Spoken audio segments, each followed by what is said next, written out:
Chris shows up as we're saying the Pledge of Allegiance. So that's a, And we got a new microphone. Tish, I thought maybe she was out of town. Yeah, you had to suffer through that. Couldn't hear anything, huh? Not much. Ugh. Turn it off now.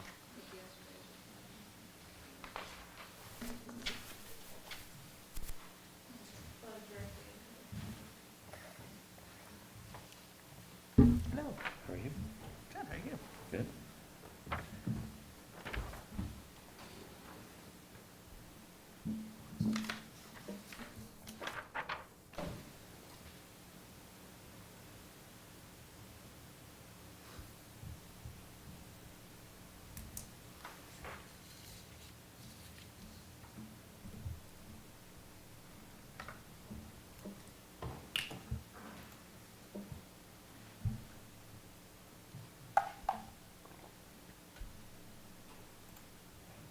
How are you?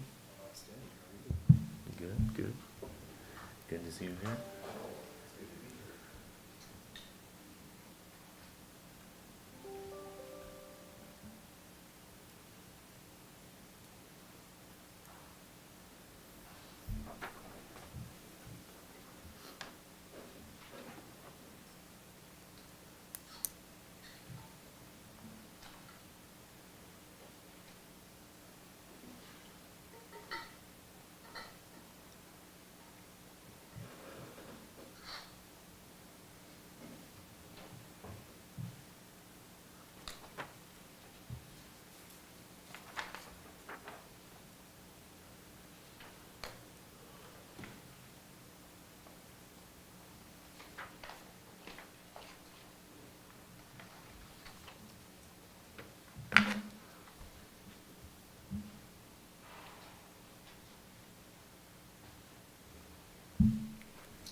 Never know.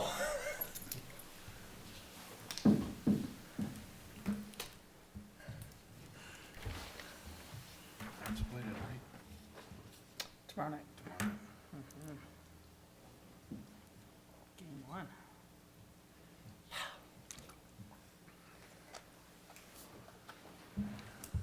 Fingers crossed the storm brings everything they say is going. I know, they're saying we're supposed to get Try not to get excited. some rain. I know, I'm trying not to. It's like, I'm getting excited. Yeah, exactly. Set up to 2 inches over 4 days. do what? 2 inches over 4 days. You know?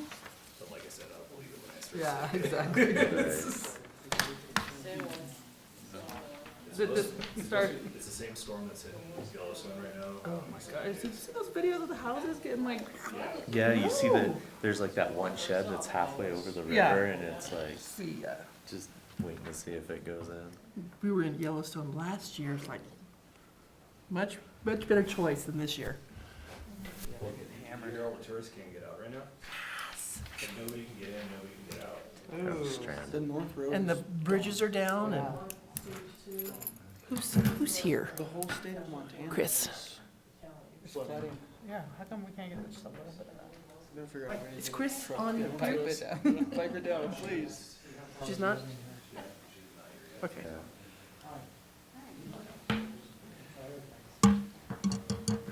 We have, Andy Worm. How you doing? You're ready? You're the guy. All right, I'll call this meeting to order. Roll call, please. Commissioner Evans, Present. Vice Chairperson Gadd, Here. Commissioner Nelson, Here? Commissioner O'Shea Heidinger, Mayor Tarkington, Here. Commissioner Snooks, Here. Chairperson Nyberg. Here. 6 present, 1 absent. Would everybody please stand for the Pledge of Allegiance? Pledge allegiance to the flag of the United States of America and to the republic for which it stands, one nation, under God, indivisible, with liberty and justice for all. All right. Moving on to 1D, general public input, limited to 10 minutes, 3 minutes per speaker. Is there any general public input?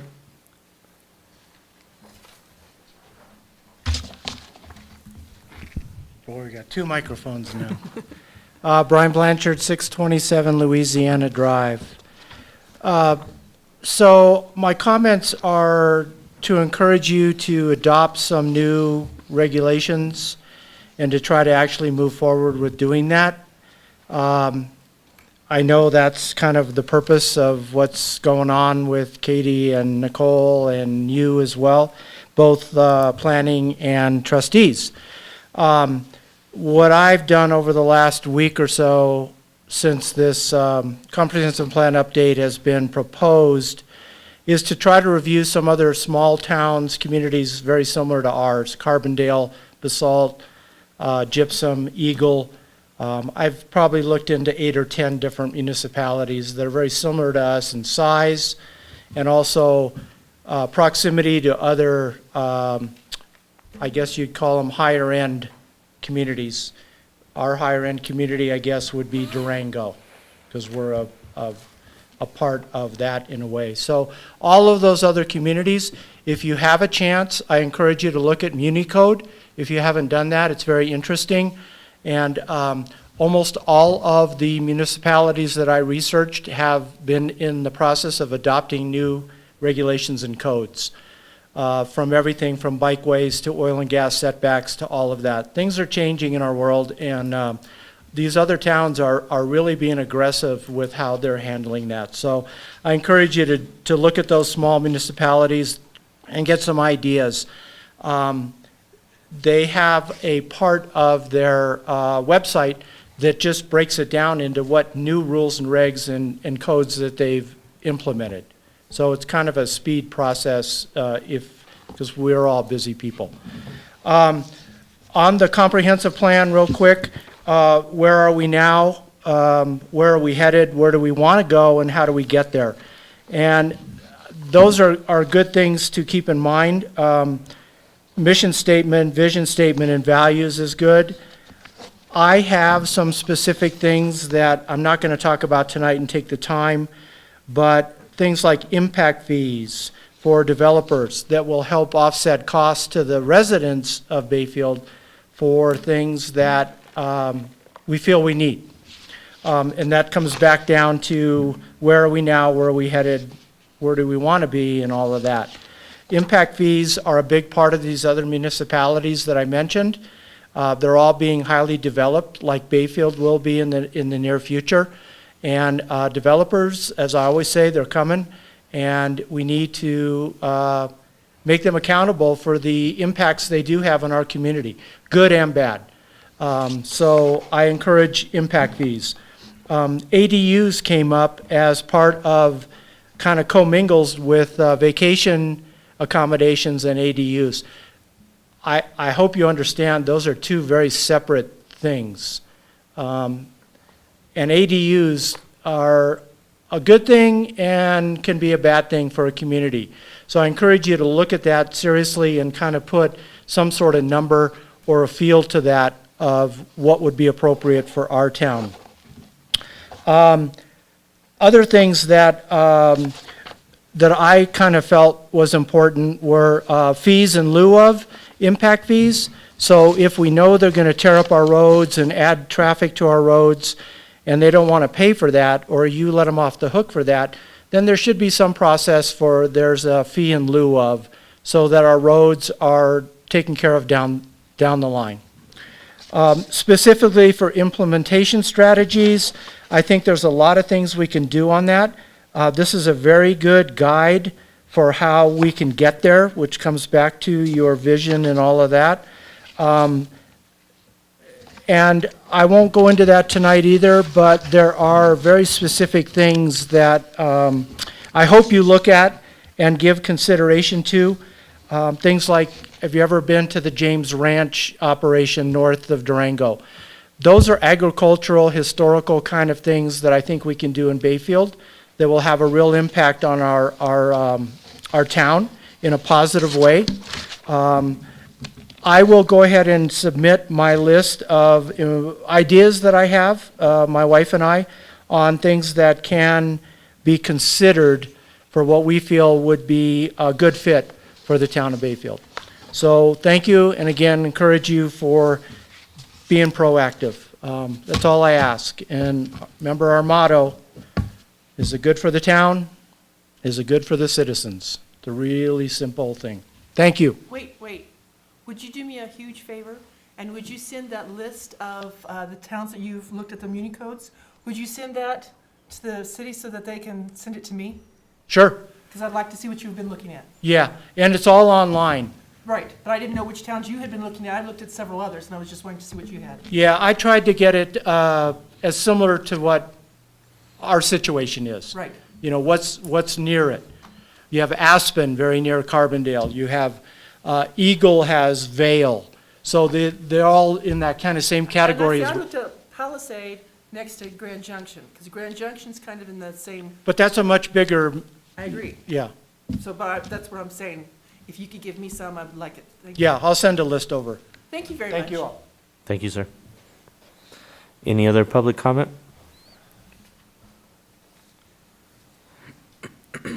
All right, seeing none, we'll move on. All right, seeing none, we'll move on to 1E, Planning Commissioners disclose any conflicts of interest. Is there any conflicts of interest that anybody sees? I don't think so. Hearing none, we'll move on. I'll entertain a motion to approve the agenda. So moved? Seconded? That's all I hear it seconded. Roll call, please. Commissioner Evans, Yes. Vice Chairperson Gadd, Yes. Commissioner Nelson, Yes. Mayor Tarkington, Yes. Commissioner Snooks, Yes. Chairperson Nyberg. Yes. All in favor. Moving on to the agenda, I would like to welcome the two new planning commissioners, Mr. Cash Snooks and Mr. Jason Evans. Appreciate your guys' input and glad you, would like to welcome you guys aboard. Thank you. Thank you for joining. All right, 2B, we'll move on to Joint Planning Commission and Board of Trustees meeting on May 31st, work session summary. Madam Mayor, what did you think? I appreciated that little get-together, and I think, Nicole, you have some highlights to go over, or? I just prepared the summary, so if you have any questions or anything that you see that might have been left off, let me know. You can let us know tonight or just send me a quick email.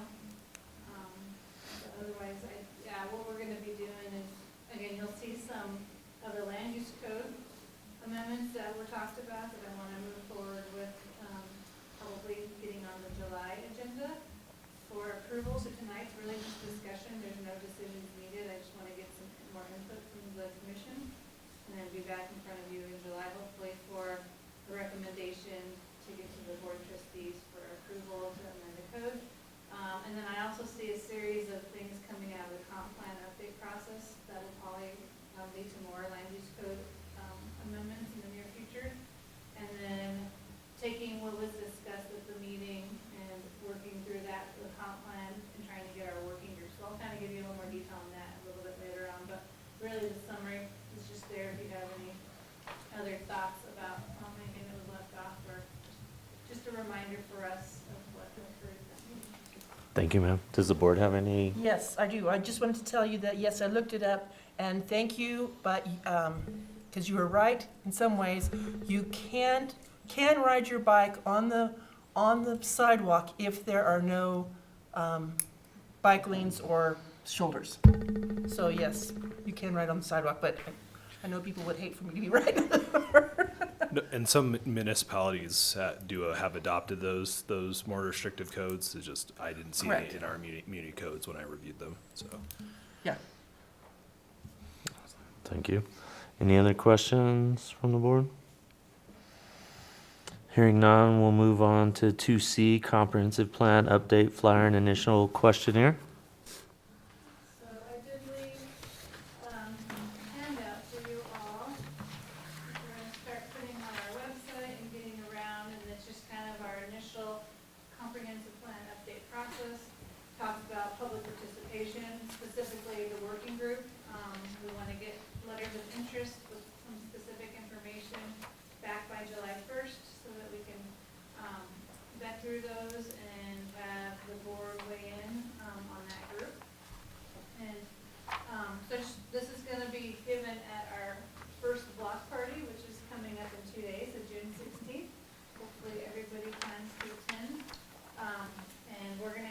table there that we'll be handing these out.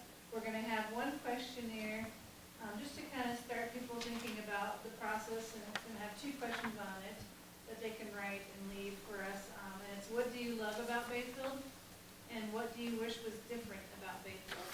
And so again, just a very simple question. As we get more into the comp plan process, we'll have a lot more detailed questions that we're trying to get information on. But I just wanted to start with something for this first block party. And then hopefully, like I said, in July, we'll have the working group set up. And I'd like to maybe towards the end of the month have our first working group meeting. I'm already starting to create the different topics that I want to have each month. It'll probably be a once-a-month group meeting. So if you know anybody that's interested, this is how they can either bring it, information to town hall, or they can email me, if they're interested in participating. It's in-town residents, but also people that are within our 3-mile area that could possibly be annexed in the future. We'd like to hear from them, as well as business owners who might not live in the community at all, but they own a business here. So keep that in mind. You can help get the word out. Like I said, we'll put something on our website. I think I'm gonna put a page on our website. I've been kind of waiting for the new ones, but I think right now, I just want to put a page that will have all the information on the update, and we'll transfer that over when we get the new website.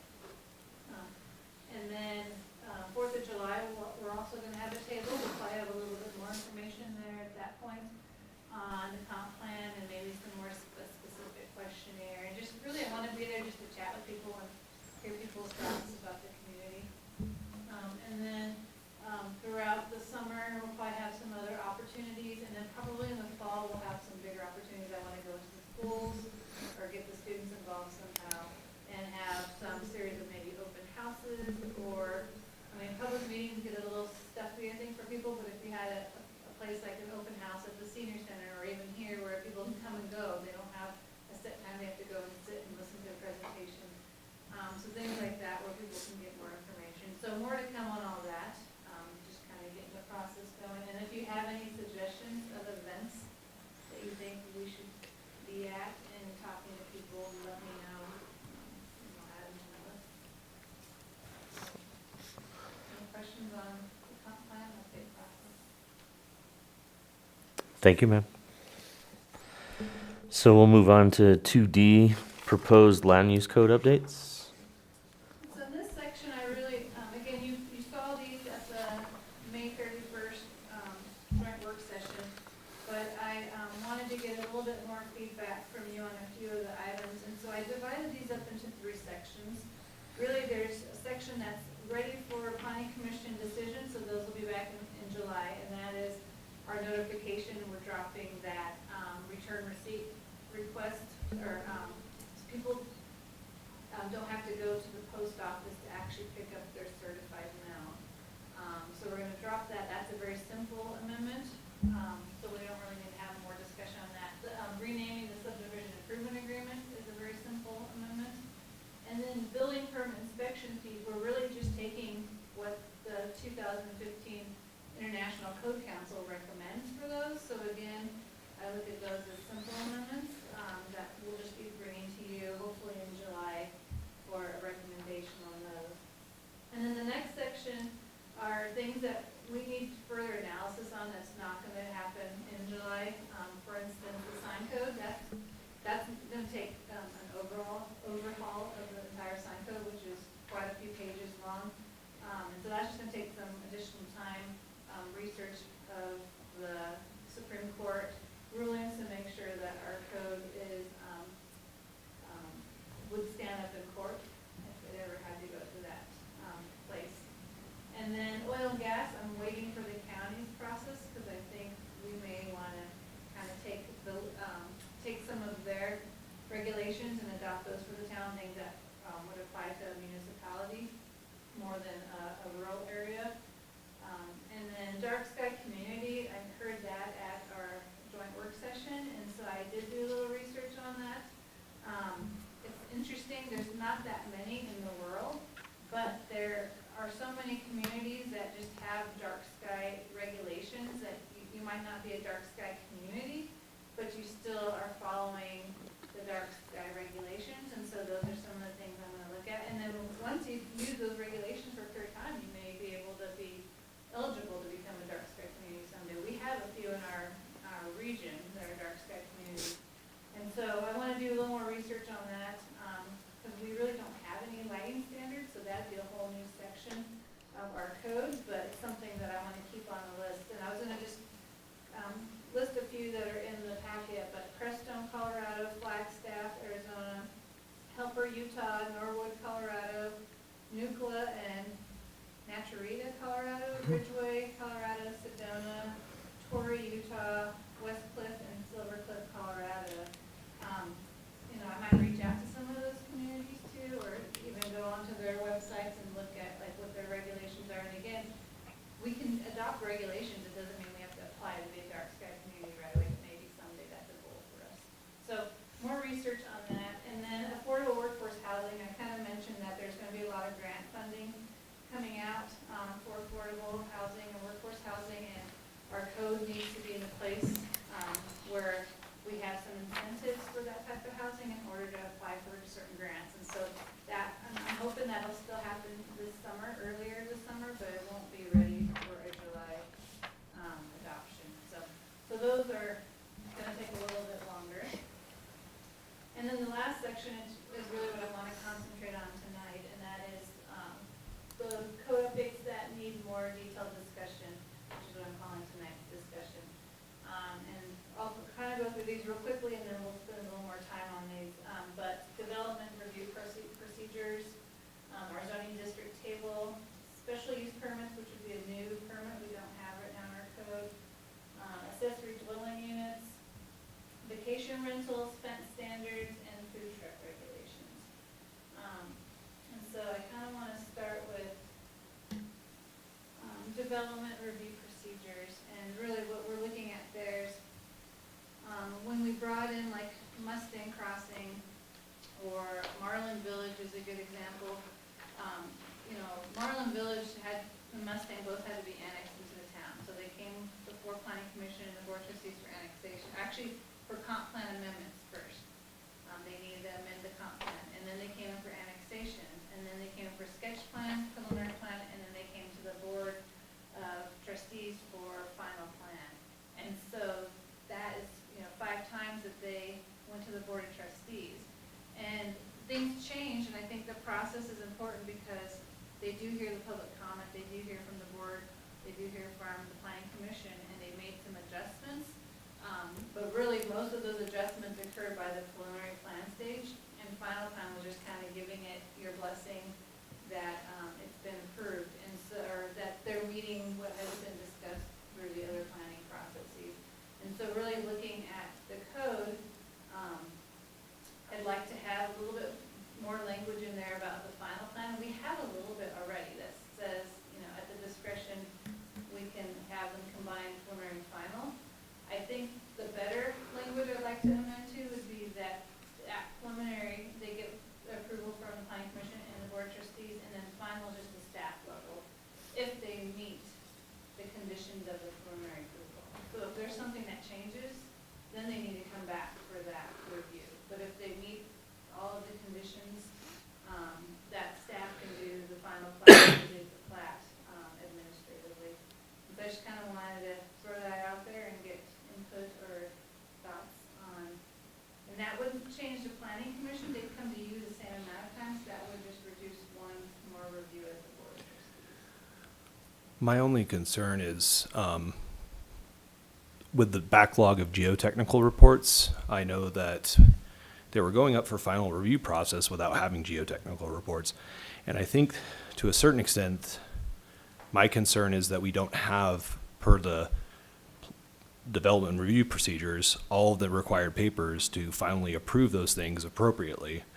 And my only concern is that if we remove any more checks and balances that are in place, we're already not having everything that's delineated within the already set out procedures, and a geotechnical report is not a minor investigation. And so That check and balance would just be staff level, which is what it became. So we're not approving them until they have the geotech reports that our engineers and also the state have reviewed and gave blessing to. So that step still has to happen. It just It doesn't have to come back It didn't to, come to the board of trustees, it's happening before we'll let them start construction.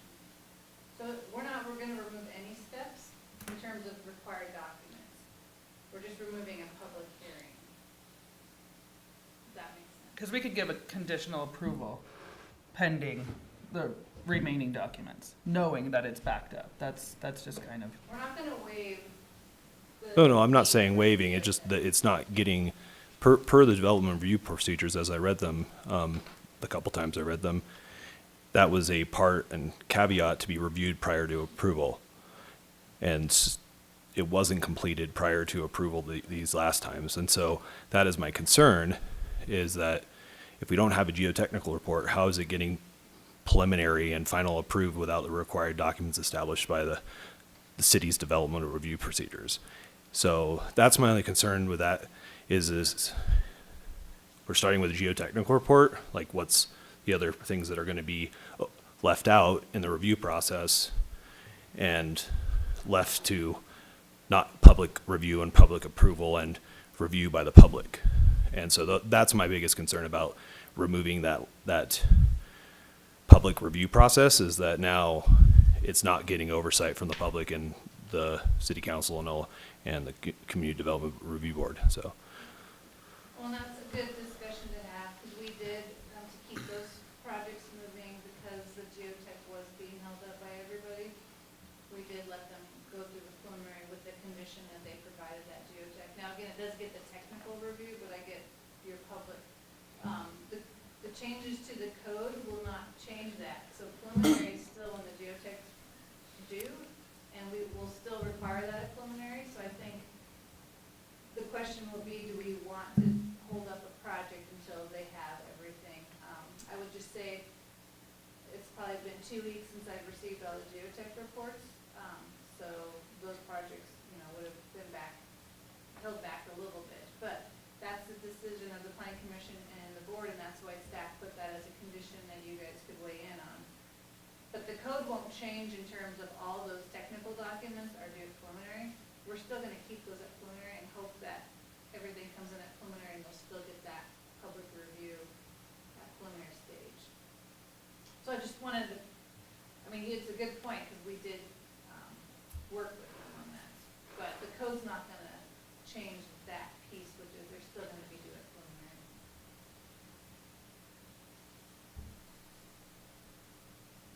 and what are the odds? I mean, is this just what we're looking at now? It's gonna be backed up forever, or? It's the first time I've ever had that happen, just because of how everybody's so busy right now. So I don't know, Brian might have some thoughts on just, things are taking longer, unfortunately, just the industry, everybody's taking longer. And even Cash, you guys are in the industry, you understand.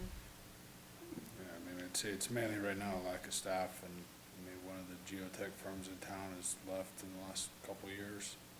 So there's like one firm really doing geotech reports in LaPlata County. And they've downsized some in the last couple of years as well. So they're pretty backed up.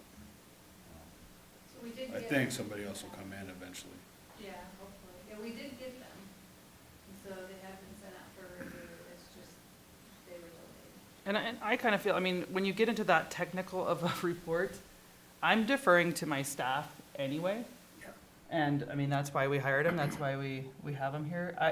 Those reports, I can skim through them, but it's not gonna change my opinion. If Nicole says, hey, we have a problem here, then we have a problem here. Or if she says, I reviewed this, I trust that that's, I guess my biggest issue is it says they're due at the preliminary review process, and we approve potentially three projects without having them. And to me, we either need to change the code to allow that, or stick to the code as it's written. Didn't Nicole just say that this is the first summer?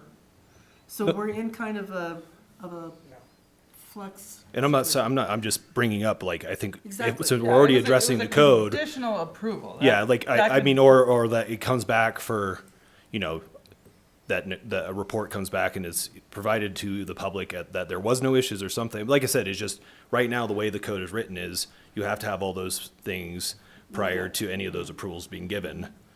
And if we're going to look at the code and this is going to become the norm, should there be an adjustment to the code to allow this approval pending these missing items or not? Because the code says you should have that before you approve the preliminary report. That's what the code says. I would, from staff's perspective, I would like to see that changed. I think it's a one-off, a case by case. I don't want to just see every project now not have to turn their geotech at that time. I think, again, we're taking the situation and trying to work with them, hoping that the situation's not going to be forever. But I would say at preliminary, I would still like to see the geotech in general. So I wouldn't want to change the code and get rid of that. I think in this case, we were kind of trying to work with them because of the situation everybody's in right now. But I don't want to adjust the code for that one situation, hoping that things will normalize. I mean, I think that's the hope. So my recommendation would be not to take them out of the preliminary. The other thing I do want to do, this could maybe help, is especially when we get our new website, is I'd like to have a project page. So when we do get documents, every project will have their own page where we can put everything there so the public can just go and see everything. And so when we would get the geotech, we put it there so the public would still have, and the public can still ask for it. I mean, they can ask for anything, and everything's public record once it's submitted to the city. But it'd be nice to have a place there where they could go and see every document that's been turned in. So when the geotech did come in, people could go in and look at it without having to come and ask me for it. I guess the biggest thing is it's written black and white, and it says it's supposed to be there prior to the preliminary. So that's my issue and contention with it, is that, you know, if our code says you should have it before the preliminary review, then whether we understand it or not, you know, you should have it before the preliminary review. And if that's the case, then we shouldn't be pushing projects through without what the city says are the required documents to have those plans approved. And you can also, I mean, next go around, if you're not comfortable with that, you can also vote. No, I'm vote just down. bringing it up as discussion. Like, our code is our code, and it's written that way, and it's written for a reason, and I think we should stick to it.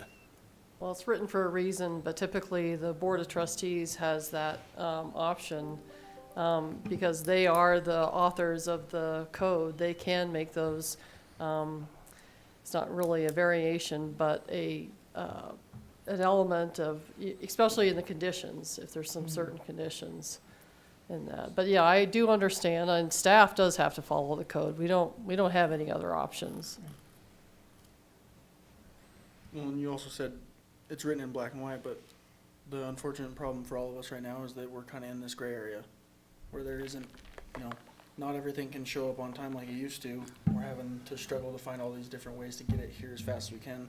And like you were saying, it's just going to have to kind of have to play each one at that certain level to see if these reports are going to be available right on time, or if it's going to be somewhere we still only have the one firm here in town that is so backed up that they can't meet the demand at the moment, you know.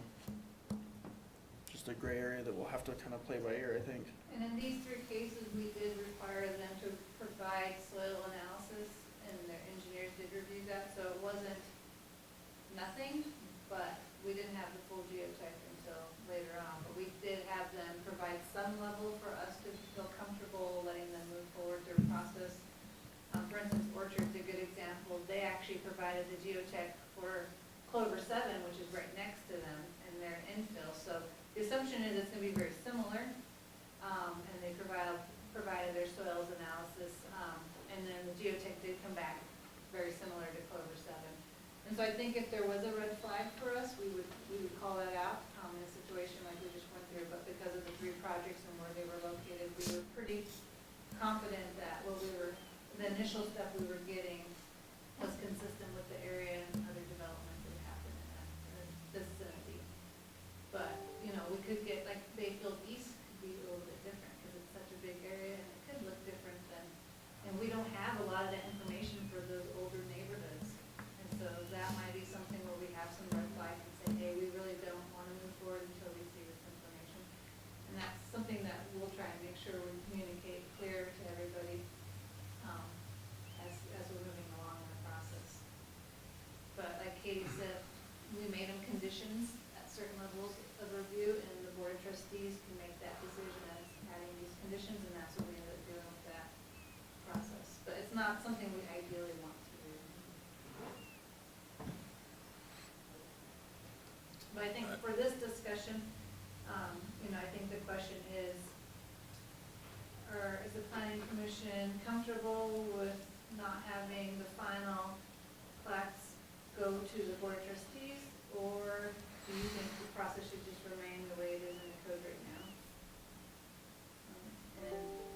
And then, whatever you guys are comfortable with, we'll try and bring that back for the July, and whether it's a recommended approval, or you just want to drop it and leave it as is, we'll do that as well.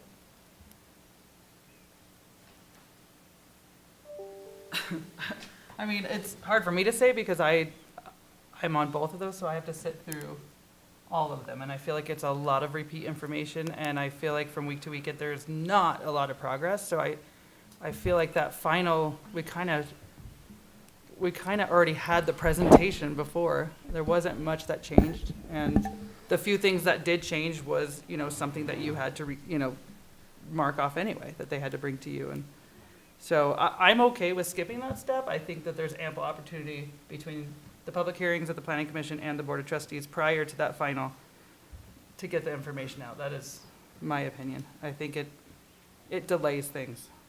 And I would say other communities, it's common. So like Durango doesn't have, their final doesn't go to their city council at the staff level. And so that's a common, that's why I kind of brought it up, is I think it's a there good are idea. a lot of steps here. It's pretty common in the communities I've worked in as well. Yeah, I think it's a good idea. I think it would help expedite some things, especially like you were saying, it sounds like you just hear the same thing, 3 times in a row. And if it can just go to the staff level, I feel like that'd be adequate as long as they meet all the requirements that are set for them. Hearing all this, I think it is a case-by-case scenario because certain areas, where they've already developed, that it's probably the report's going to come back in the favor. So we know over by Mesa Meadows and Clover Meadows, I think that would be fine to skip. But if it comes to when it goes to East Bayfield where we don't have any of that information, I think that's where we'd have to be a little bit more leery and maybe wait on that information because we haven't had development over there and we don't know the status of the properties so much to speak. So, I mean, that's just kind of my opinion. I feel like if you've done your due diligence in other areas, Mesa Meadows, we can move forward. But, the new development, we might have to wait for that report because we don't have any other information to back that up. So that's where I would kind of stand on that one. So what I'm hearing is that we're talking about all the reports that are required before the preliminary. And the planning commission, basically, it's in your discretion to deny it until those reports are actually available. Now, keep in mind, as the planning commission, the developer, the applicant has the option to go to the board, and Nicole will forward your denial and the reasons for your denial to the board of trustees, and they're still the final decision maker. But I think we still want to make sure that all the reports that are required are submitted. That's not going to change. It's the final, in this case, is that review by the board of trustees when all of those reports should have been done there prior to the preliminary public hearing. I guess I would be okay with removing the final if we had all the required reports that are set out at the preliminary time to just ensure that a review process is thorough and appropriate at the front end of the review process. Because I understand the duplicity, especially for mayor trustee, but I also don't want to miss the opportunity for, like Mr. Gadd over there, who has extensive knowledge. I have quite a bit of knowledge about reading those reports. I think that it would behoove the commission and city council to use the skills that are available, at the time to do those things. And I recognize that every people have those experiences, but circumnavigating the review process is not beneficial for the community. And so the only way I can see a benefit is if we don't proceed forward without all the proper documentation. I understand recognize it will delay developers, but it also ensures the public has adequate input. It allows the commission and the board of trustees to have adequate review process, and we ensure that we have all the required documents prior to any approvals or changes to our community that are going to be drastic and long term. So if the developer asks to move forward and we bring it here, the planning commission can say, we don't feel you should be moving forward right now, and like Katie said, then we would deny them moving to that next level. But the question, I know we're not making any decisions today, but we're just, the question, is that final? And that's, Yeah, it's not changing the required documents or when they're, No. it's really just that final stage. Needs to be, consistent with the preliminary approvals. And usually it's a final plat. You're looking at a final plat, you've seen that plat a couple times now, you're looking to make sure it meets all of the previous approvals. I think the other thing that I see that is a win for the town is the fact that when developers feel that they're going to have another public hearing before the Board of Trustees, and the Planning Commission does not have that chance to remove that final, the developer also kind of thinks they have, another open door for changes.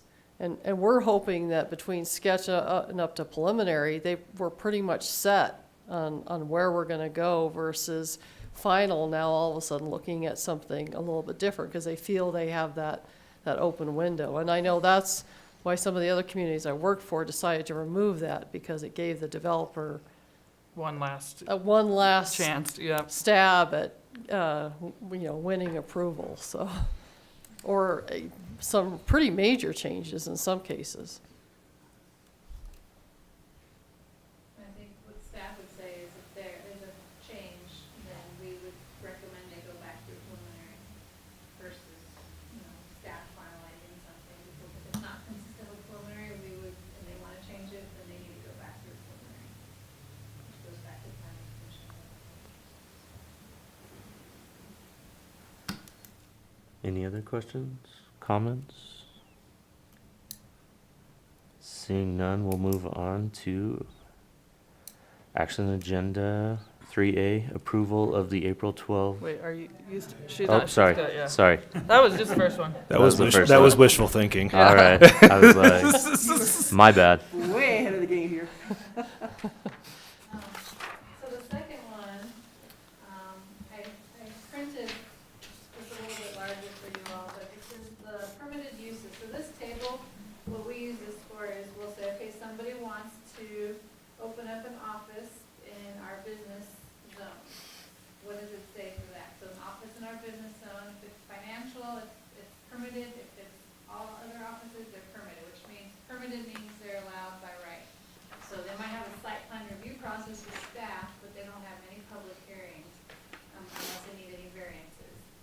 Then we have the R use, which is review permit required. That's for planning commission approval. So that item comes before planning commission, and planning commission makes the final approval. So if planning commission denies it, like Katie said earlier, they can appeal to the board of trustees, but planning commission makes that decision. Whereas land use issues, planning commission makes recommendations to the board. In this case, planning commission is the approving body. And then if it's not, if it's blank on this table, that means it's not a permitted use. So those are really the three types of uses we have. And so one thing we are looking at is adding another use called special use permit. And a special use permit is something that staff can do administratively, which is the P. Ps are what staff does administratively, but we can post it and notice neighbors within a certain distance so that they have an opportunity to address staff with any concerns they have about a new use. And so that, for instance, one of those uses I'm looking at is maybe the food trucks. If there's a food truck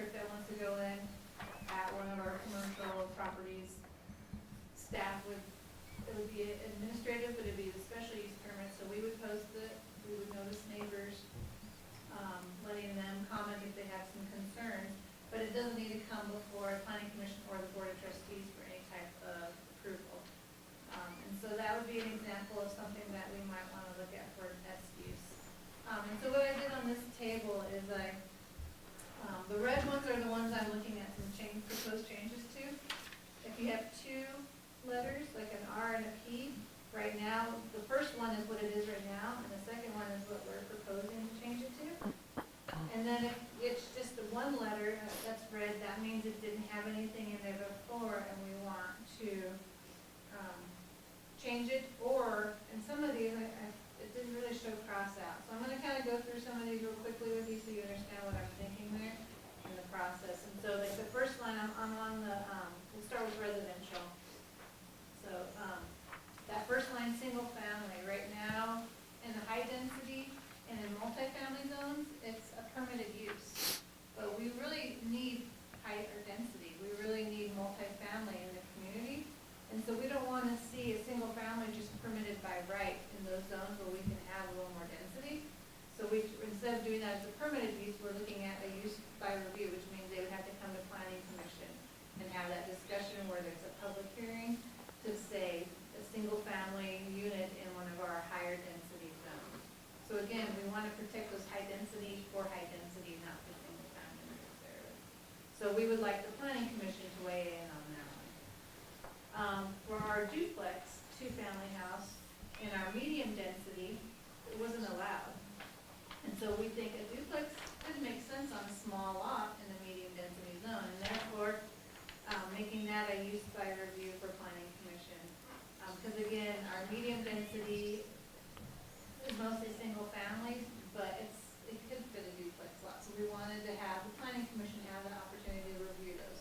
They might not fit everywhere, and you can deny a use by review, if it doesn't make sense with that property.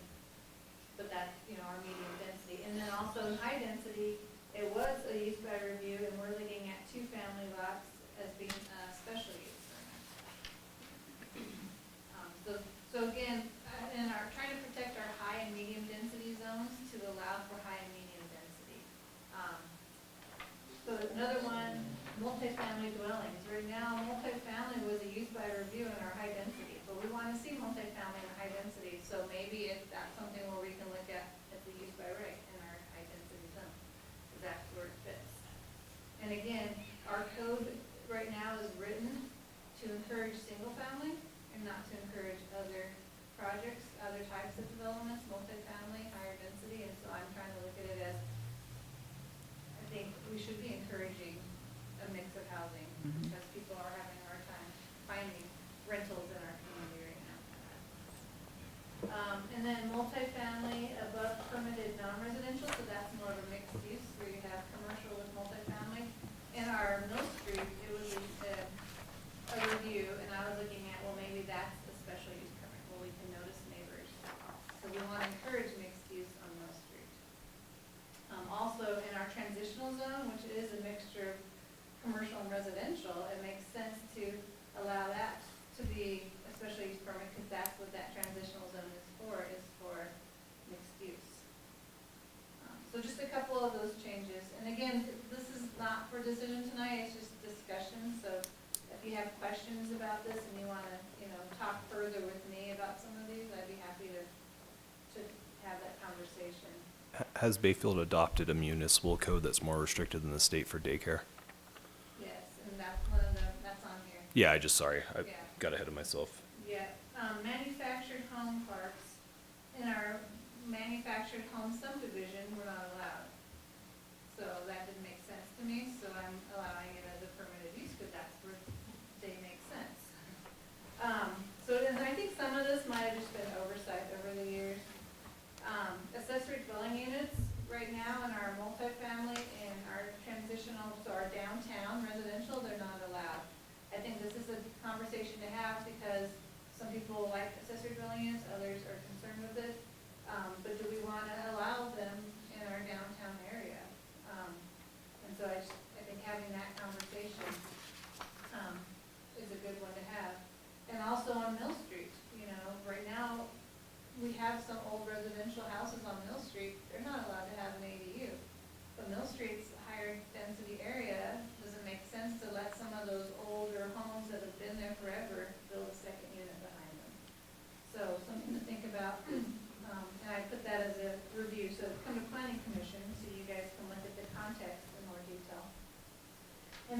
in-home daycares, right now they were reviewed by permits, which means everyone had to come to the planning commission, and these are for in-home ones. And so, looking at a special use permit, we still feel that the neighbors should be notified if you're gonna have an in-home daycare next to you. But, special use permit keeps them at the administrative level.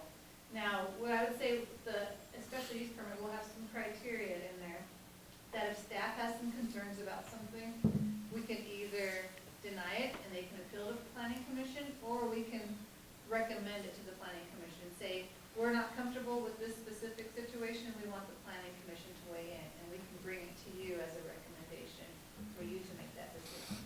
So all our special use permits, we can do that, if we feel that the planning commission needs to weigh in. But so in-home daycares, we're looking at taking it from the review permit to a special use permit. So let me ask you, would the goal be to have a public hearing on those special use permits, or would it be just on the agenda and any concerns would be brought to the adjacent If we neighbors? deny it and they appeal, it would be a public hearing. If we want to, I think even if we recommend it, we probably have a public hearing. But I think we should also have a place on the agenda that just says administrative approval, so we can add so that you know what staff's reviewing and approving, that didn't have to come to the planning commission. And so we can add a section on your agenda for that. But I think if we're bringing something, a special use permit, it should be a hearing, because there's some reason why we think it needs to be a bigger discussion. What is the Muni code for in-home daycare? Right now, it's a use by review, so it has to come to the planning commission for in-home. So, I was talking about, so the state of Colorado delineates like a child care cap on what can be delineated as essentially an in-home number of children. Oh, And that's what I was kind of, 6, isn't it? yeah, I think it's 6. Don't quote me on that, but And it's 2, isn't it 2, under 2? yeah, I think it's under two, there's a limitation of how many, because there's a supervisor. That's my concern with that is by just, and I would assume staff would look at this, but if I was living next door and someone wanted to have a permit for 30 kids at a daycare next door to me, I would be a little, It's not in-home. Yeah, If we don't have a definition for in-home, then we need to make sure we add one, so that's a very good point. so yeah, as long as there's a definition of what in-home is and there's a Right. cap on that associated with it, because, And we'll use the state. yeah, and I think the state would be appropriate because it Absolutely, is yeah. fair limiting. I wasn't sure if the city had restricted that even further. So I will confirm that, and if, I can't recall if we have a definition, but if we don't, that'll be part of an attachment Okay. amendment to that. Well, doesn't the state have to come in and license them anyways? Yes. So then, Yeah, there's a process. Yeah. yeah, and it's pretty stringent. Yeah, I And heard then it's- No, I don't disagree. I just wasn't sure if the city Yeah. had made it more restrictive type of thing, I like, don't think so. Yeah, So- that's a very good point. We'll make sure we're consistent with the state requirements there. and my biggest thing is if we're worried about like high density and maybe limiting the amount of permits in those specific areas, that way it's more evenly distributed, so there's not like Oh, I see what you're saying, okay. all our childcare around those already in densely. And that might be something where staff would say, we already have 2 in Yeah, I this just- neighborhood, maybe we need to, it's getting to where it could impact the neighborhood, so we Mhm. should bring it to the planning commission for discussion. So that you don't have one on each side of you. Or what, if you multifamily, one above you and one below you, so. It's thinking about those people who might be living in there if you're night workers or working off shifts or things like that, so. We want to keep those higher densities that are used by review, just because they are more compact, in those areas. I mean, just something to think about. And if we're gonna adopt something to just define that, maybe it is something to bring up, like a limiting in those specific areas, it's I'll just. put question marks for those.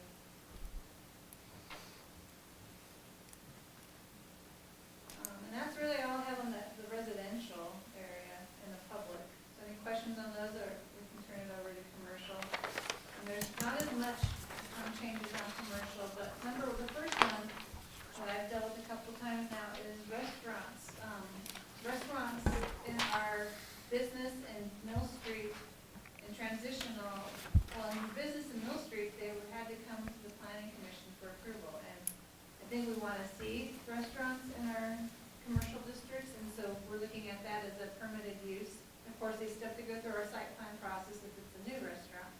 And then in that transitional where it's the commercial and residential, it's almost our mixed use zone, the T, we would allow them also, because right now they're not even allowed in that zone. And drive-in restaurants, I think, in our Mill Street, we wanna keep it as a use by review. We really don't wanna see a lot of auto-oriented businesses on Mill Street. So I think that's appropriate, but I also put it as an R in that, again, that mixed-use area, so it would come to the planning commission if somebody wanted to do one in that zone. And then outdoor food, and vendor court, so this would be like a food truck court or something. I also added a use by review for the planning commission in that transitional zone, the T. But I think it's appropriate to have that as a use by review for planning commission across the board for those types of businesses. And then vacation rentals. Right now, they are a use by review in our high density and our multifamily zones and in our mobile home parks. And this is a discussion, again, I'd like to kind of get really your thoughts and opinions on is, and I know Brian kind of brought up, accessory dwelling units and vacation rentals are very different. Accessory dwelling units are towns' ways of increasing density a little bit, providing a small rental that somebody that lives in their home. In Bayfield, you have to live on one of the units. You can't have two rentals on one property. So you have to live in one unit and then you can rent it out or use it for a mother-in-law unit. But it allows the homeowner to have maybe a little extra income. It allows a little more density and a housing type that, when you have like a sustainable community, you have a bunch of different housing types. You have large single family all the way down to ADUs, and there's a mix of housing types. And vacation rentals kind of work opposite of ADUs. Vacation rentals take a unit off of the rental market or the homeownership market. So usually, in some cases, people will live in their vacation rental and then they'll rent it out when they're gone, they travel a lot or something, and that's one case. But a lot of people will buy them as an investment property and just have a rental in the middle of the neighborhood.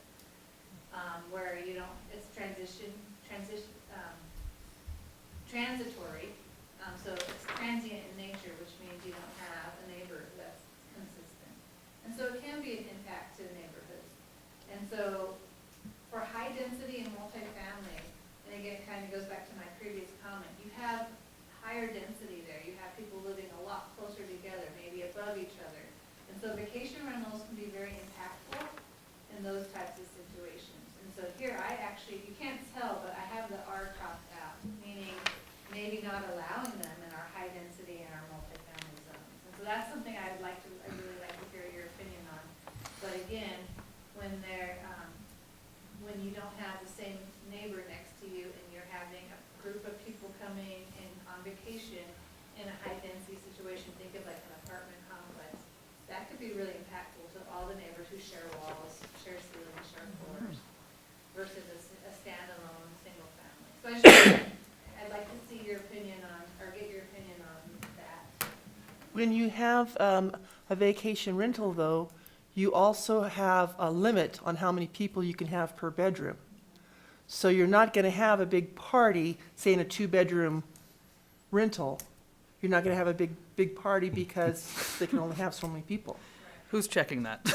Well, and I guess, Yeah, I think please. Mayor actually just hit on how is the city delineating and enforcing the difference between an ADU and a VRBO essentially? There's a definite process. So ADUs versus vacation rentals, you have to declare what it is on your application, and we process it differently. Vacation rentals do come through the planning commission, and then they get a vacation rental permit. They have to pay lodger's tax, and they technically have to re-up they have to have a business license and re-up it, because it is a business, and they have to re-up that license every year. So we only have a handful. I think, Rachel, we have three. Three that are legal. So they're- Right. Yeah. that are- Well, and I think that's what I'm, We can monitor the legal ones easily because we only have three.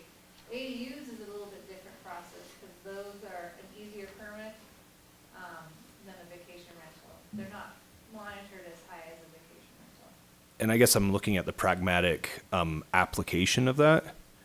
If I knew that I had to get jump through these hoops to have a vacation rental, you could just classify it as an ADU, and then what's the city really doing to verify that I'm utilizing that ADU appropriately? It's your lodger's tax. We look at Airbnb, do a search. That's what we'll do from time to time, is do a search for a home in Bayfield to rent, and they'll come up Their and locations come up. yep.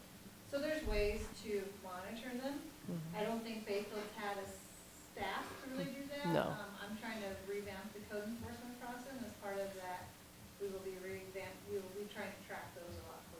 And the ADU they have to be, I mean, a vacation rental is 30 days, less than 30 days. An ADU doesn't have that. Short-term versus long-term rental. Do we Right. have any HOAs that don't allow or have rules on VRBOs, or Yeah, Mason Meadows Mason doesn't Meadows. allow it. they don't allow it, Nope. period? No. And so what we do is we don't enforce CCNRs, but we don't go against them when we know that they exist. But the town it's not our responsibility to enforce that CCNR. So if you're revamping the code, how would you actually enforce it? So like Katie said, there's ways that you can do VRBO searches and Airbnb searches. There's actually third-party companies. We have one that's based in Durango called MuniRevs, and that are lodging revs. It's based, MuniRevs is their bigger parent company, and lodging revs, and that's all they do. And the They'll city go of after Durango They do. contracts with them.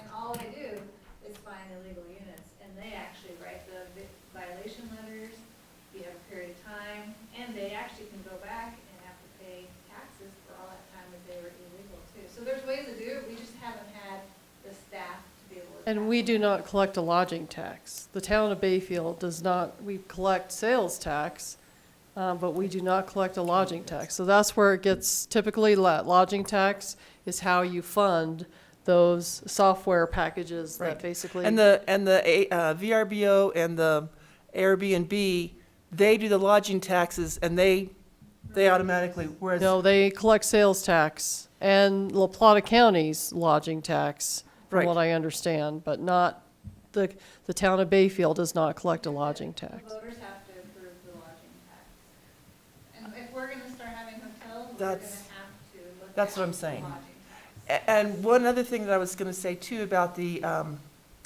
vacation rentals, in Pagosa, to be able to have a bedroom, and this is where you were talking about, you know, having a bunch of people, if you say you have a bedroom, and if you're using a loft as a bedroom, you can't do that in Pagosa because you have to have all four walls. I think that's kind of an interesting definition there. I mean, I have such an internal dilemma with the whole vacation rental thing. I just, it's so hard for me, you know, say you just worked your butt off and you bought a second house and you want to rent it out. It's like, how do you tell someone what they can and can't do with their own Exactly. property? But we have a crisis situation with housing and rentals. And I mean, I can't find staff because they cannot live here. We have a couple staff members here, cannot find a rental. So, you know, there's this balance that you got to find to make The other, Based on everyone how kind of many happy. No vacation rentals, but I'm saying there are some zones like multifamily and high density where they're not compatible. right, And I'm just coming from a community that has a bunch of vacation rentals, and that was our biggest enforcement, was in those multifamily areas where the neighbors share walls and roofs and ceilings, and they have these vacationers who don't really care because they're leaving in a Yeah. couple days. And so that's where. But you could also have like the best renters that, you know, don't ever cause any And- problems. It's just, and it's a hard I'm thing in for me. I'm in full support of the delineation. I just want to make sure we have a plan for enforcement to make sure we're capitalizing on the Well, additional that's what requirements we were associated talking with about, vacation yeah. rentals. And That's my biggest concern. As long as we have a plan to execute this and make sure we're getting the appropriate taxes aligned to VRBOs, because I think there is a benefit to them. Perfect examples. My family wants to come visit, and there's no, you know, it's either they're staying in Durango or they're staying at Ignacio, the casino, and I think it'd be a whole lot nicer to have that available, but at the same time, making sure people aren't trying to circumnavigate the process, and we have an enforcement to make sure if we do catch that it's corrected. And we're at a very pivotal time, because again, Bayfield hasn't been inundated with vacation rentals, but as Durango's growing and getting expensive, and people here start seeing that they can make some income off of it, I think we're gonna see more, and so now's the time to really get ahead kinda of say, it. what do we want to see as our community, before it comes. and that's the thing about, some of the vacation rentals are also, they're high dollar. You know, you make a lot of money on versus, and you have to keep them up nice. So you've got some really nice vacation rentals versus your standard housing, because people are looking to see if that's where they want to go. If they want to, you know, do you want to go to just that, or do you want to go to, woo? That was a really nice definition, I'm sorry. Somehow I knew exactly what you meant. See, this kind of falls, and I'm gonna skip ADUs for a second, because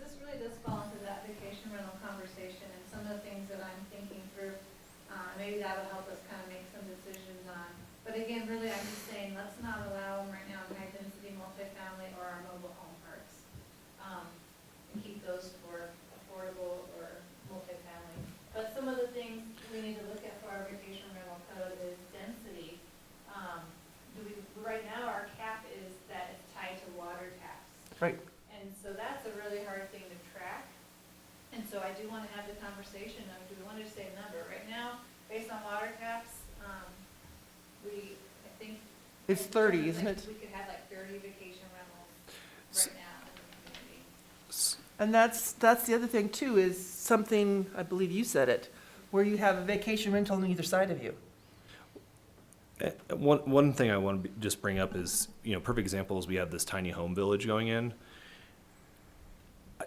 I wouldn't want to remove the opportunity if we do bill it something else as having an alternative. We have a very outdoor oriented community.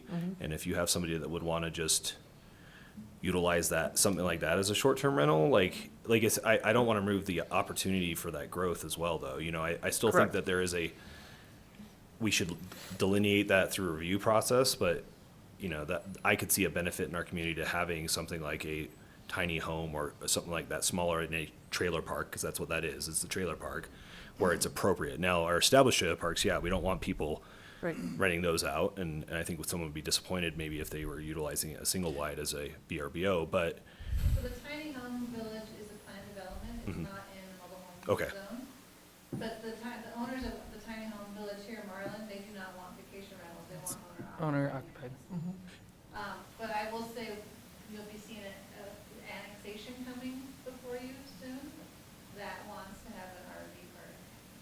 Or that's kind of, you bring your own RV, but it's that same idea. It's, you have a place where people can come and stay if they don't have, if they have family here or something, if they have an RV. But yeah, so mobile home parks, again, different than the tiny home. The tiny home would be processed through a different process than like a mobile home subdivision. There's also RVs that are used as vacation rentals. You just come set them up for people and they're good to go. Maybe that's something this new project might consider, is having some more, but Mhm. RVs that stay there. Or sometimes they have little cabins where they're those tiny. Right. And there's different options, for people. And if we see an issue where we know we need more accommodations for short term. I think we do. It's what you said, your parents are coming. So anyway, I'm sorry. Yeah, no, so that's one thing I'd like to kind of talk about is, do we want to just say, right now, based on our 3% of our tax, it's about 30 vacation rentals that we can have. Do we want to just say, let's have 30 and kind of see how that goes? We have 3 right now, so we can have 27 more before they hit our cap, and we may want to revisit it. Or do we like the moving cap, that every time we add new residents, we can have more vacation rentals? Do people like that? Do we want to look at different neighborhoods? Like, again, some CCNRs don't allow them, but do we want to say we really want to see them in these neighborhoods and not these neighborhoods? And that's kind of what I'm doing with this right now, just saying maybe not our multifamily, but protect those neighborhoods. But I'm open to your thoughts on that. Well, then what about the HOAs that say no vacation rentals? And we would not process them if they don't apply. If it's against They would have to enforce it. They Right. have to amend. So the way we would say is, you need to go to your HOA, you need to work with your association, you need to amend your CCNRs, which usually take a majority, so like, 66% is usually common.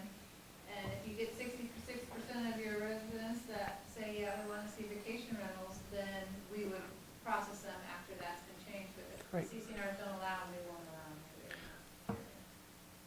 them. I think in my opinion, I would like to see a cap. I like that 30. I'm good with that now. I don't want it to be a sliding cap. I think it is something I want to revisit just to see where we're at when we get there. has anyone, 3 water taps last week in Clover 7, so, that cap is constantly just moving. have we recently got onto all of the vacation rental sites and seen what is available in I guess, I think that would be useful before we actually, What did you say? so go between all the vacation rental websites and see how many are available, because my concern is if we set a cap and all of a sudden we go to enforce it, and we have more We in have the about commu- 11, I think. So I guess, no, I just, is if we do a survey and just verify that we don't set a number that's kind of putting us up against the wall already, or we're already above We're it. not at I 30. don't think so, yeah. So- 30, if you set a We cap can, at yeah, we 30. can do that research and, Yeah. I'll see what I can find on that. But I think, and again, you don't have to make the decision today, but for the next meeting, I'll try and have that number. But I might like aim for 30 to start, and then we can talk about it once we have that number, if everybody's good with that. And then the regulations for the county, La Plata County, are pretty mellow, as in nothing. They don't do the enforcement, and then you have Durango, which has heavy enforcement. Heavy enforcement. I don't know about Pagosa. Pagosa has they have really heavy Really? duty regs. They're pretty, they're, in some cases, they might be more hardcore than Durango. I think they have their own department for. They do. Rental, yeah, they have like a staff member for rentals. And that's, it's becoming, if you'll read the Pagosa Sun, it's a big deal. I think I'll look into theirs a little bit more too. Okay, and then distance from other vacation rentals, do you care if you have a block with multiples, or do you wanna see them spread out? Some communities only allow one per block, some allow, multiples, or they don't have that regulation, they just kinda, wherever they wanna go, they allow them. I think that making it where you can't sandwich a town resident in between two vacation rentals would be something to look into, because that'd be pretty, I think that'd be pretty rough for a homeowner. You know, you don't have a consistent neighbor, and could be loud neighbors one week and the next week be quiet, and then you got them on both sides. That might be pretty rough. So a little more spacing than just one house between, maybe. Say one, like the easiest one is one per block, that Yeah. way, you know. And you've stopped it from being in the multifamily, which is, I think, depending on what we have for multifamily, maybe that needs to be revisited later on, but right now. Yeah. So in old Clover Meadows, where they're just the big horseshoe roads, is that considered one block? So Or what how does I that would, break we would up? probably have to have a really good definition of what that block means, and it's, I would say it's probably where it turns, and Okay. that would be a block. But, or maybe it's a street segment, is what the better way to say it, street segment. But I'll do a little research on that and come back with maybe some thoughts that you guys can make a decision on. And it seems like some of our subdivisions aren't really set up in block Yeah. formation. Right. We're pretty, Great. Where it turns. Or just no, One. no consecutive. They're just interesting. yeah. I mean, the other thing you can say is maybe, you can do a diameter, like, they can't be within 500 feet of each other's property line.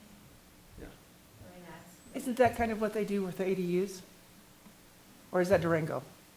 Raymond doesn't have a cap. They have caps on vacation rentals, but not ADUs. And that's, in Durango, they have the distance around marijuana. So the 500-foot buffer is around the marijuana business. Maybe I was reading Pagosa. Somebody has, I'll yeah. have to look at that. So I can look at that. I don't know if you guys have a preference, a street segment, or do you like just saying they can't be within 500 feet or 1,000 feet of another property line? I think. Again, who's gonna take their tape measure? Well, you can measure it, and then Yeah, we GIS, measure it. you can Google Earth. use GIS. Yeah, GIS is very. Yeah. That's right. I think a Sorry. linear distance would be better for our community. We don't really have that, you know, squared off street block thing. Probably. As the crow flies.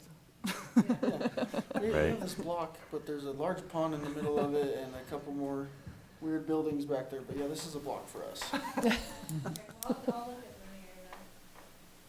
And I'll kind of, again, I'll look at what Pagosa does and get an idea. It just gives us a variety. Yeah. So the next one on vacation rental, I just need to change, I need to specify the definition, which is 30 days or less, because we don't have that spelled out in the code, so we need to have a definition of that short-term rental. Town doesn't get involved if it's over 30 days, that's completely long-term rental, and that's between property owner and tenant. So right now, we allow vacation rent, an ADU to be converted into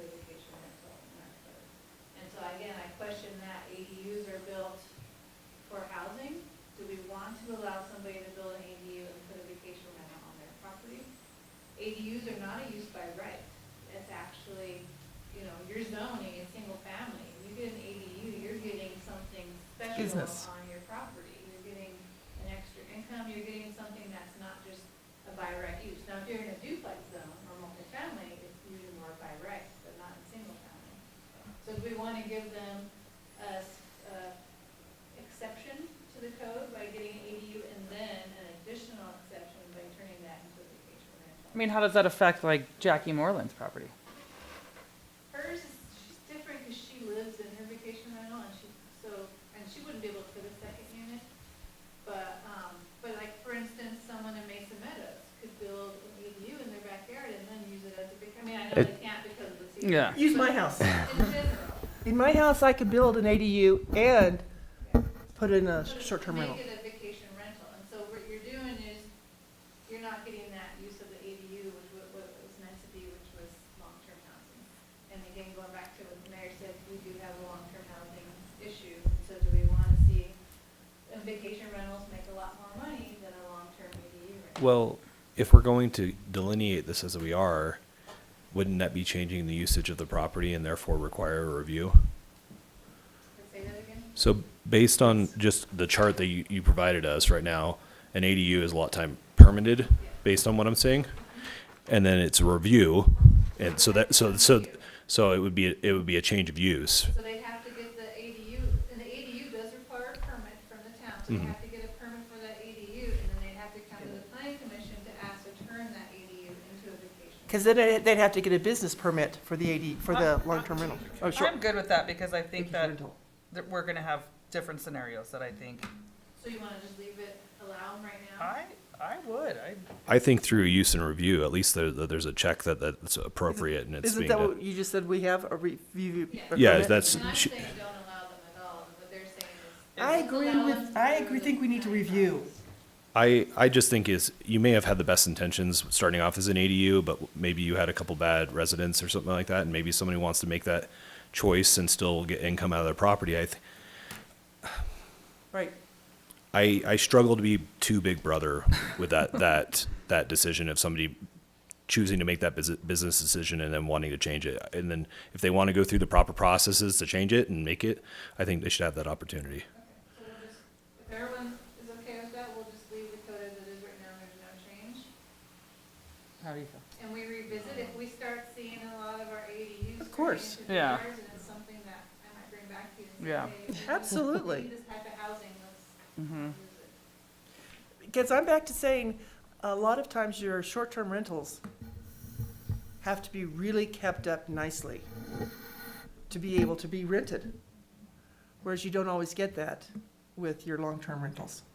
I think the only benefit of the ADU that I see as a planner is that the homeowner has to live in one unit. So Right. you have a lot more oversight on that Right. property than Right. it was just a standalone unit, the VR that the homeowner's not anywhere near. Right. And I get So that. that's probably the biggest benefit is the owner has that oversight.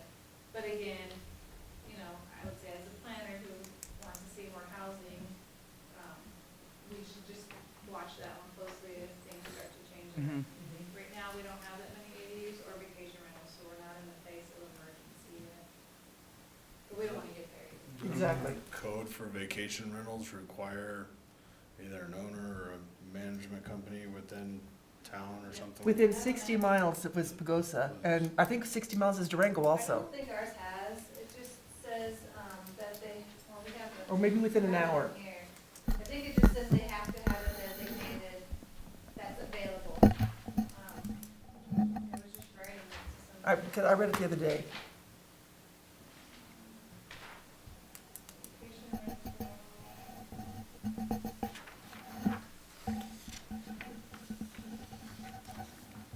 Yeah, so you have to have name, address, and telephone number of property manager or local representative. Do they have a time frame that they have to be available? Do they have to be able to get there within? I think that's something we need to be aware of or do something about, say within 60 miles or an hour. Okay. Let me add that. Does everybody like that idea, having that property manager? It's because what use is it to call somebody in Phoenix? Yeah. There's quite a few companies in Durango that do it too. Exactly. And a lot of times real estate will do the same.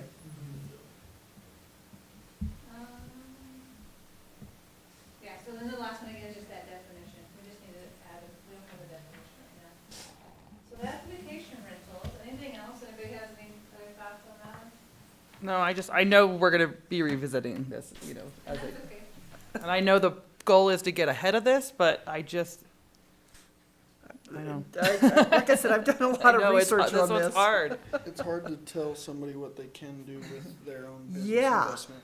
With their own investment is the That's why I big was saying, thing. though, it's not, even accessory dwelling unit, it's not, it's still an extra. And, but if we're ahead of it, before they make the investment, then that's, like I said, that's the idea behind all this. So we'll definitely be tracking that one. I guess one more thing, just, and it's probably way beyond planning commission jurisdiction, but you mentioned lodger's tax that Bayfield doesn't collect that right now, and it'd have to go to a vote. And we've got But we've a got- preliminary plan with a hotel or sketch plan or wherever Bayfield East is showing that. At what point does that need to go on a ballot to get that approved and get that implemented? So staff can hire a company to monitor VRBOs plus collect Because off it the automatically hotel. comes in. They automatically send that money in. But you have to have it adopted first. Right. I mean, you cannot collect it until the Until you voters have the- have said yes. And so typically, you're gonna see the most people that live in a location are gonna say yes. I mean, and so right now you have a large population that lives here. We've learned that from looking at the census. So if this is the time to consider it, you get it on the ballot in July for the coordinated election in November. Yeah. Or, I'm not too sure, it's a Tabor issue, so I'm not too sure you can do it in the regular election for the Board of Trustees, but, Tabor. We can talk to Michael. The other thing is, paying for a third-party reviewer is not that expensive.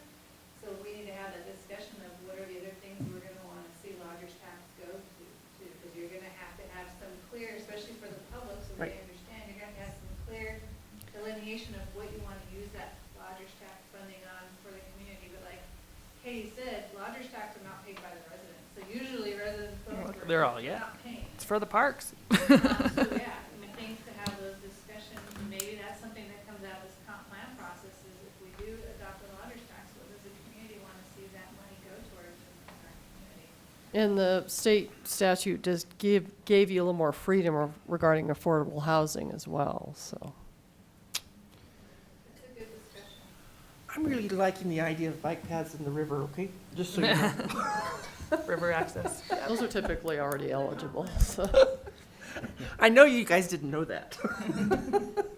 So we don't need to talk accessory dwelling use, because really the only other thing I wanted to talk about was if there should be, if VRs could be allowed, and we've already had that discussion. So I think, unless anybody has any other thoughts on ADUs right now, I think we're okay with the code as is. So fence standards, this was a simple one, but right now we don't have fence standards in our commercial district, and we have properties that look like residential units in our Mill Street area that have come to me with questions about fences, and so I really want to have some code language. But as I was reviewing the fence section, I did find, on number one, that on a corner lot only is an error, because it should be on all lots. The front or corner side setbacks should not have a tall fence, and so I just kind of want to clean up that language. But that second, section, and then I also want to say those 42-inch fences in those front yards should be picket, like 50%. And so I added that, if you guys agree with that, instead of like the solid, Solid. if you're okay with that. There was a fence just, yes, I'm okay. That's in the front yards, again, It's it's not ugly. backyards, it's Uglier than sin. along the sidelines. Yeah. I just We're walked by talking about a Mountain View, new fence that just went up. It's It's- I know that one. It It's just went up metal and it's not, with there's wood. no, yeah, it's Go look at it. It's solid. solid. It looks like a fortress, just, It's a beaut. They didn't do a use by review from I'll us. go look at it, because it might not meet our code now, which is still 42 is existing, so if it's over 42. oh, yeah, Oh, it's, yeah, I it's walked over. by it. Boom! I'll plug it right in the letter. All right. Let me take a look at that. So the 42 is already in the code, but I'm just saying, I think a picket versus a solid. And I know they think it looks wonderful. I just don't think so. That's just my opinion. You know, The opinion of whoever wrote the code too. And then in zones that have 0-foot front and corner sides, so these are commercial zones usually, like especially Mill Street, you can build to the sidewalk, a building. So therefore, they don't have setbacks. We don't wanna see fences, like say they built their building 3 feet back off of Mill Street and off of Pearl or something. Our code would allow them to put in a 6-foot fence to the sidewalk. Oh, And we don't wanna see that. no. So the way I'm writing it is, the fence can't be in front of a building wall. So it could be aligned with the wall, but we don't want a building in our downtown enclosed by a 6-foot fence. Anything in front, on some of those houses downtown, could have that 42-inch and 50%, which they do. Most of those old residents in downtown have those smaller pickets. We can allow those, but we don't wanna see a new building put a fence to the sidewalk.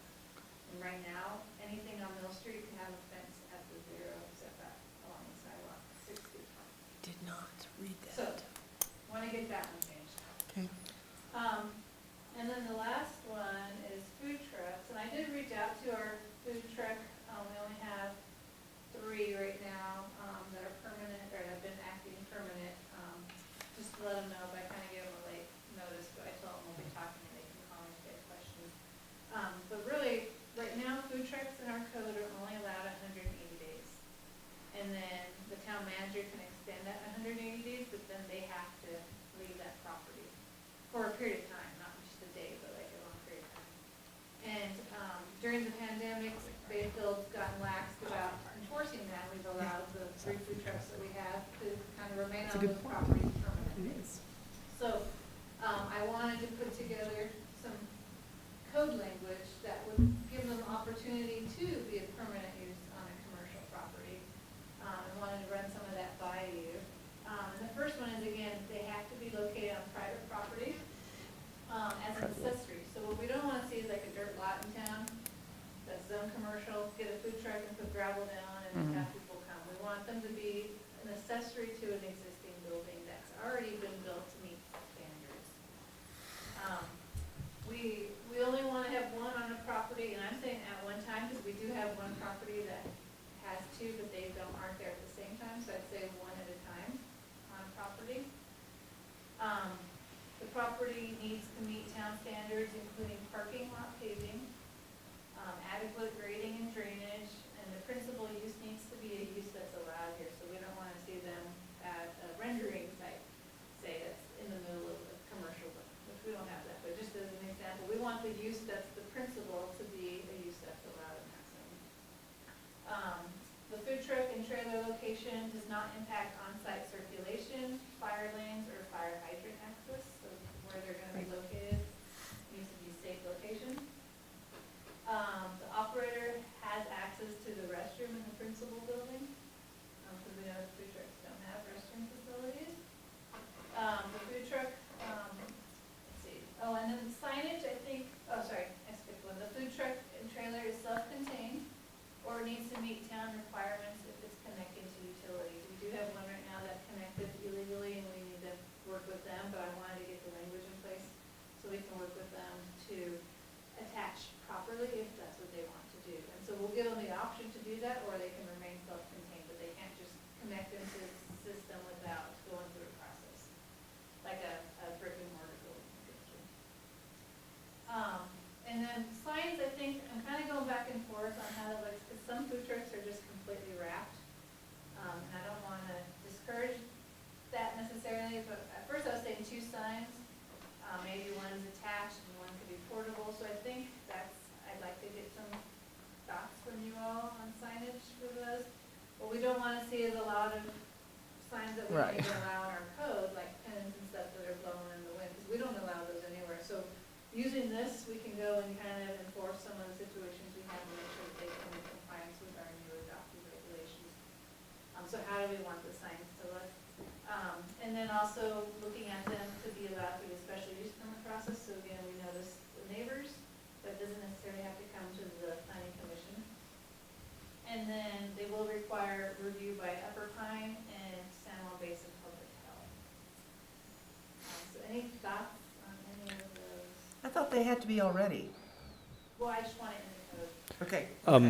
The only thing I don't know about setting it to one per property per se, because, I mean, there's a coffee shop that's located over at the grocery store.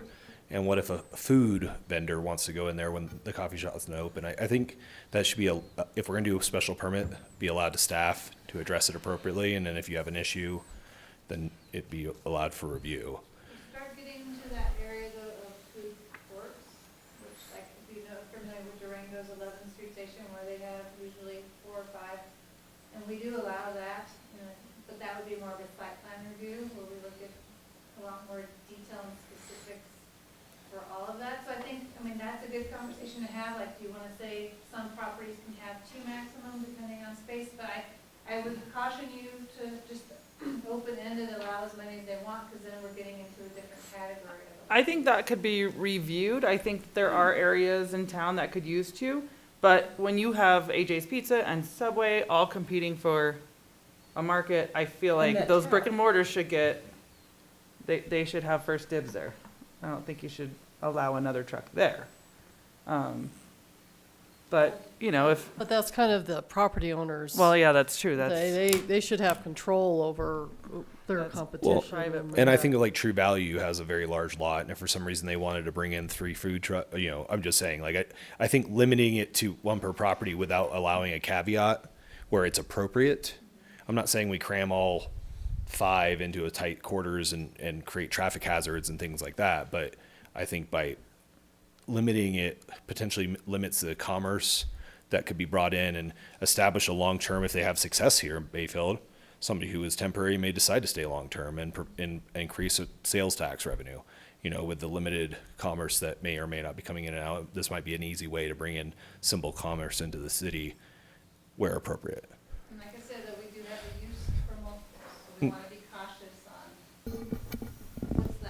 what's that good number where it doesn't get into that food truck court type of definition. So what you're talking about, Nicole, this food truck regulation would be different from a food court. Yeah. So, and I'm thinking like in Moab, in downtown, there's a big lot that they've got a bunch of food trucks in.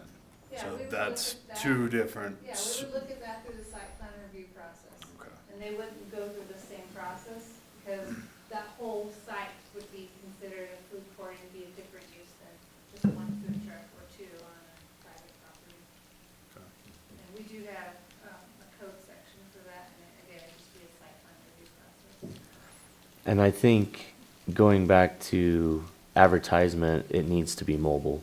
Because if they can only be there for a certain amount of days, then it can't be stationary. So we have to look at inputting that into the code that you can have a sign out, but you have to take it when it's time to go. It can't be a flapper. Yep. So maybe it's, they can have a sign on their truck, and if their whole truck is like wrapped, then that's what it is. That's their They can have advertisement. 1 extra, maybe sandwich board that gets removed when their truck is removed. Correct. Yeah, you guys like that? I think. yeah, that's okay. But let's go back to the number, because that's, I think, a big one, is do we want to say, one's a special use permit, more than 1 would be a review permit that comes to the planning commission, and you guys can make that decision?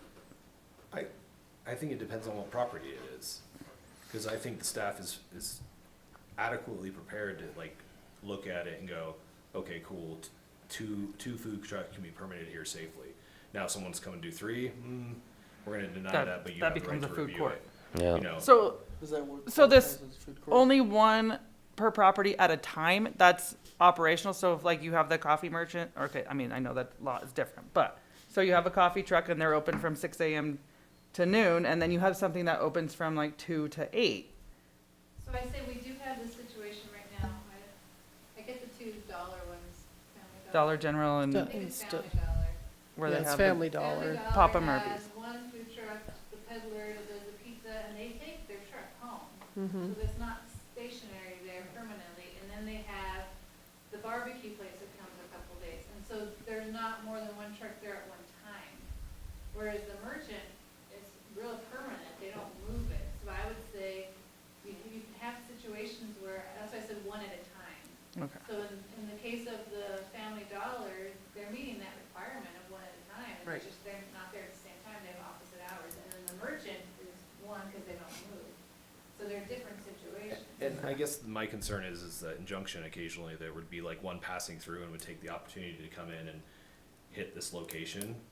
And it would Well, bring, they can't just do that here because you have to get Yeah. a business license. You can't they, just come they in do, and they, sell they, something. they do, but because it's part of their path. They drive like it's a traveling food truck that, Yeah, you know, I've seen specializes it. in But whatever. they don't always get business. Yeah, I mean, but That doesn't do it. if we're gonna have the opportunity to bring in additional commerce, you know, not full-time, and it's not gonna negatively impact, but True Value wants to have 2 food trucks, like,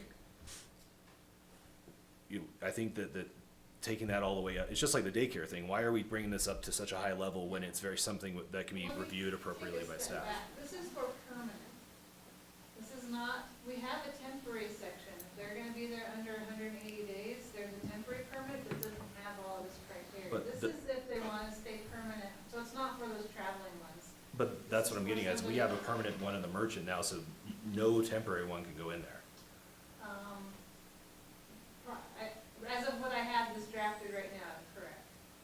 And that's why I think that giving a caveat for the appropriate, intelligent application of staff to go, is this a good idea, is it not? Well, and again. We our want to be codes very are pretty- careful on subjective. Yeah, we need some language in our code that gives us that. So direction. more than 2 becomes a court, food court. and it goes through that process. Do a definition. Yes. And then, yeah, and then it goes through court. Okay, does everybody agree More with than that? 2 at the same time. Yeah. Is everyone okay with that for right Yes. now? I And think we so. can revisit this if we get an influx of food trucks that want, or property that wants more, but then we might wanna take them through the food court process. Yes. Right. Okay, I'll do a definition.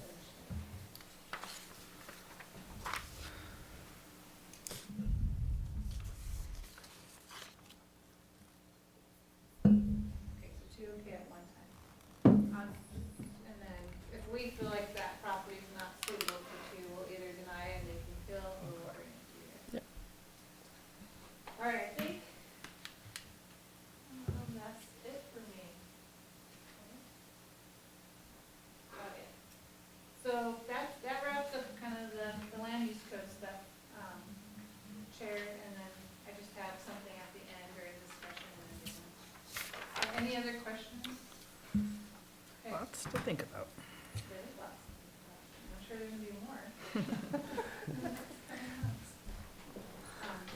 So I guess I would just go back to the fence code. So once you see this, you write them a letter, they have a chance to appeal, or, There's no appeal of that I mean, we write them a letter that we're gentle at first and say, hey, did you know we have a code, and see if they'll work with us. And then if they completely ignore us, which we have a situation right now that's being completely ignored, then we take it to another level and say, you know, we're issuing a violation. If you continue to not respond, the next thing is we cite them into court. Now, offense, I guess they could technically ask for a variance, but they built it without, usually you get the variance before you establish it. So they're still technically illegal right now under our current code because they didn't get the variance. But we'll reach out and have that conversation first and just kind of see, if they just might not have known what the code says. A lot of times that's the case. They Right. just don't know. Which kind of goes back to, we want to, especially on our new website, we want to have information out there for new residents, for businesses, and how do you establish in Bayfield, you know, residents, what are the things you need to think about when you're moving or buying a new home in town?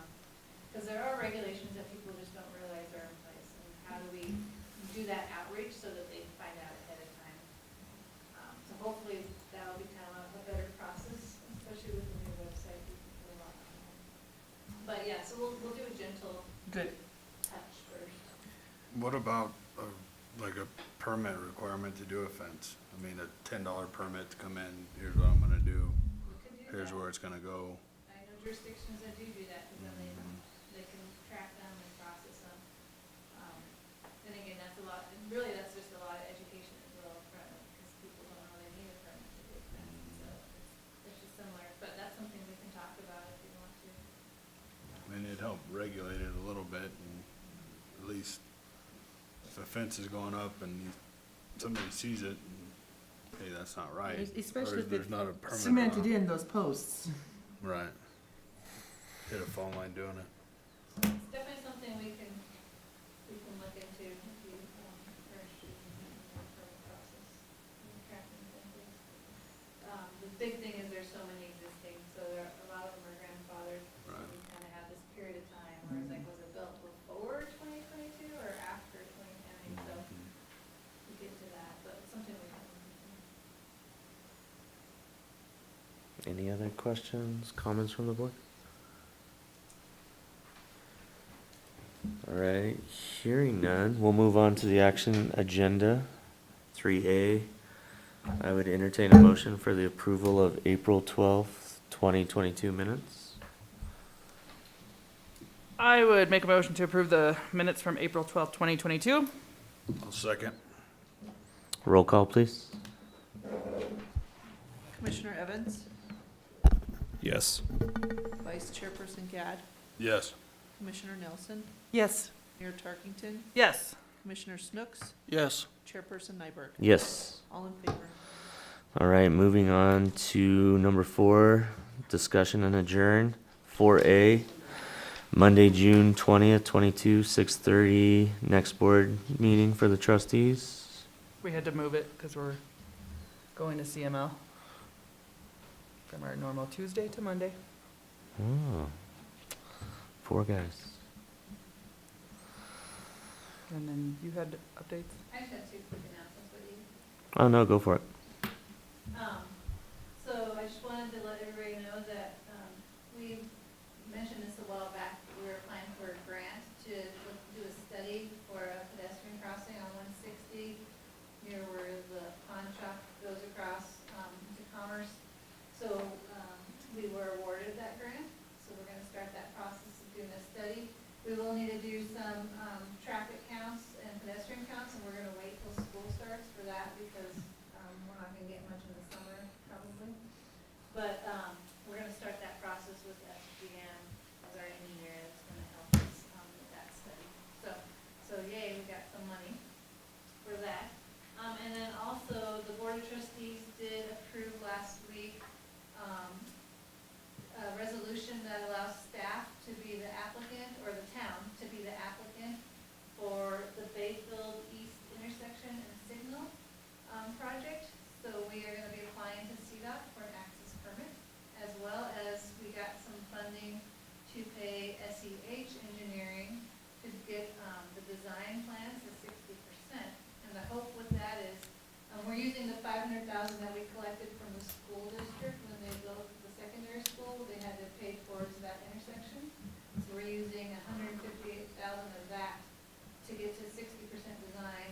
And then once you're at 60, it kind of opens up the opportunity to get more grant funding. So we're hoping that we can use the rest of that 500,000 to use as match to get some grant funding. We also have the signal, intersection on the, southwest TPR, the transportation planning, region, list of projects. So hopefully there will be some CDOT funding in the next couple of years. But we're gonna continue, there's a lot of infrastructure money out there right now. So, once we get to the 60% designs, we think we can apply to help finish the designs and get some funding to get that signal installed. So, the town's gonna take the lead on that, and I just wanted to let you all know that occurred. Awesome, great job on the grant, too. Yeah. Outstanding. And then our next meeting's on July 12th. And we do have at least one item right now that's been submitted for annexation. More to come on that. Any questions, comments from the board? No, I just want to thank the Board of Trustees. I know they're not here tonight for hiring a community development director because there is no way I could be doing that job and this job, so. Well, and I appreciate the discussion, and I think it's been very productive, Absolutely. having some new voices on this board too. So. Yes, you're very much appreciated. We love your input and all the information you bring forward to educate us. And your expertise. Thank you. I would entertain a motion to adjourn. So moved. Second, Awesome. I'm almost packed up, we're ready. Well, hearing adjourn. Have a good night.